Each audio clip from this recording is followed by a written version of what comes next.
ప్రభునందు ప్రియమైన వారలారా, మీరంతా బాగా ఉన్నారని, వాక్యాన్ని చదువుతూ రోజు కొత్త కొత్త విషయాలు నేర్చుకుంటున్నారని ఆశిస్తున్నాను.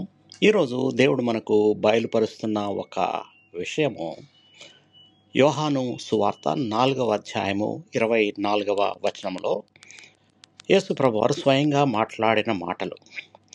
దేవుడు ఆత్మ కనుక ఆయనను ఆరాధించువారు ఆత్మతోనూ సత్యముతోనూ ఆరాధింపవలెను అనెను.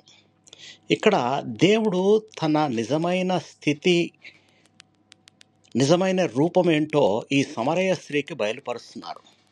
నేను ఒక ఆత్మను, కేవలము మానవ రూపంలో ఈ లోకానికి వచ్చాను, కానీ నా స్థితి ఆత్మ. నేను ఒక ఆత్మను కాబట్టి నన్ను ఎవరన్నా ఆరాధించాలంటే ఆత్మలోనే సత్యముతో ఆరాధించవలను. సత్యం అంటే దేవుని వాక్యం. ఆత్మ, పరిశుద్ధాత్మ పొందుకొని దేవుని వాక్యానుసారముగా దేవుని ఆరాధించాలి.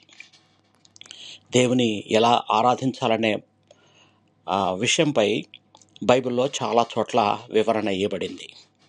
ఆ ప్రకారము పరిశుద్ధాత్మ పొందుకొని ఆత్మలో దేవుణ్ణి మనము ఆరాధించాలి. ఈ సమరయ స్త్రీతో గడిపిన ఈ సందర్భము మనకు ఈ సువార్తలో ఎందుకు రాసిందంటే, మనము కూడా దేవుణ్ణి ఏ విధంగా ఆరాధించాలనే విషయాన్ని దేవుడు మనకు ఈ స్త్రీ ద్వారా బయలుపరుస్తున్నాడు. కాబట్టి ప్రియులారా, ఇప్పటి నుంచి మీరు దేవుణ్ణి ఆరాధించేటప్పుడు పరిశుద్ధాత్మ పూర్ణులై వాక్యానుసారముగా ఆరాధించండి. మీరు ఒకవేళ ఆల్రెడీ అలా చేస్తూ ఉంటే మీరు ధన్యులు. ఎవరన్నా ఇంకా వేరే విధంగా ఆరాధిస్తూ ఉంటే ఈ సత్యాన్ని గమనించి ఈ ప్రకారం దేవుని ఆరాధించవలసిందిగా దేవుని నామంలో మీకు మనవి చేస్తున్నాను. మీకు ఎవరికన్నా ప్రార్థన అవసరం ఉంటే నాకు మెసేజ్ చేయండి. నా వాట్సాప్ నెంబరు ఇక్కడ ఇవ్వబడింది. ప్రార్థన చేసుకుందాం.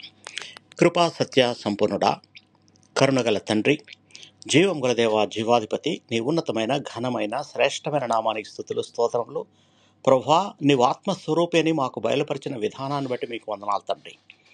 మేము నాయన ఈ సంగతి మేము గుర్తెరిగి ఇక్కడి నుంచి నాయన మిమ్మల్ని ఆత్మలో ప్రార్థించడం, ఆత్మలో ఆరాధించడం చేస్తామని మా ప్రభువు మీ ప్రియకుమారుడైన యేసు పరిశుద్ధ నామంలో ప్రార్థించి వేడుకొనుచున్నాము తండ్రి.